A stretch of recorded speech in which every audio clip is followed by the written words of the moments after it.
Hello, I'm Skinny Cheeks. Today I wanted to say I messed up.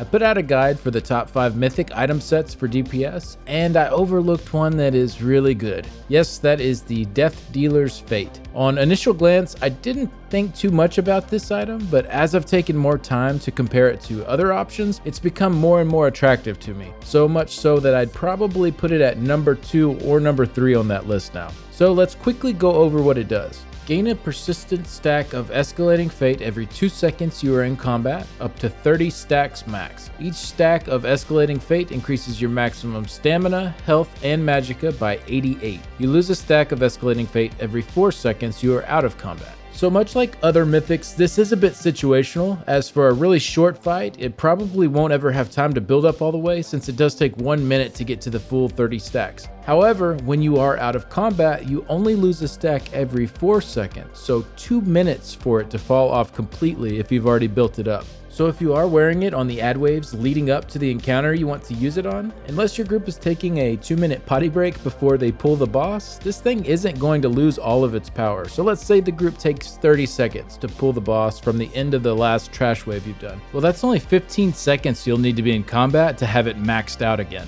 And then it doesn't have any conditions on it other than being in combat. So once it's built up, it isn't going anywhere. Don't get me wrong, the stats for the kilt are still better for pure damage, and it will be the better option on many fights from a damage dealing perspective. However, the kilt will be a little more hit or miss, as fights where you're going to take a lot of unavoidable direct damage, you really won't want to use it. And that's just comparing the two from a damage standpoint. With the Death Dealer ring, you also get health and your off resource, which could definitely help with survival too. So let's take a look at the exact stats that we'll get on this thing and compare it to some other options such as a one-piece monster set or the Harpooner's Waiting Kilt. So with 88 of each resource per stack and 30 stacks max, that comes to 2640 health, magicka, and stamina. And as I said before, once it is maxed, it doesn't dip until you leave combat. So I'm going to use UESP's build editor to plug in a pretty standard Magsork build here to compare how much damage we're getting from the kilt versus a one-piece monster set with crit versus the Death Dealer ring. So I have this chart I put together here, and thank you to Captain Hammer for putting together a graph from this info as well. I think it's pretty helpful to see it plotted this way too. So the specifics would change just slightly depending on your class and your exact build, but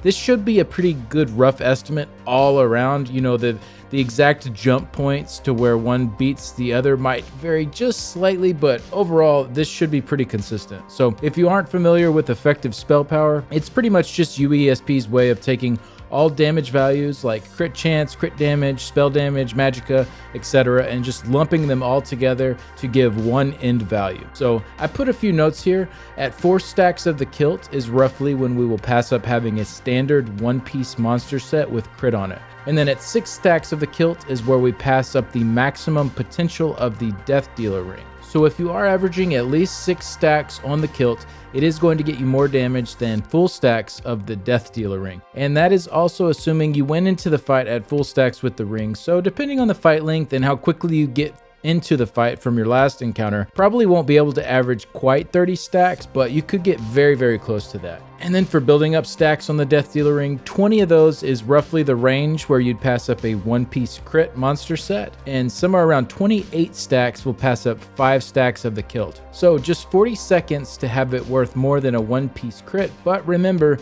out of combat, it only drops 1 stack every 4 seconds. So once you've built it up, you can likely keep a lot of the stacks for whatever you're doing. So in the very beginning of the dungeon or trial, you'll have to build it up, but as you continue through it, you won't have to keep building it up from ground zero the whole time. It'll just slowly drop down and you'll build it up again. I would still recommend the kilt for maximum damage on encounters where you can use it effectively, but let's not forget that the ring also gives health and your off resource along with that main resource. So to me, that is definitely worth something, especially over a one-piece crit. I think for me personally, if I know I'll get really good uptimes on the kilt, like averaging 6 to 7 stacks or higher, I probably will go that route, but I think for all other scenarios, the ring is really enticing.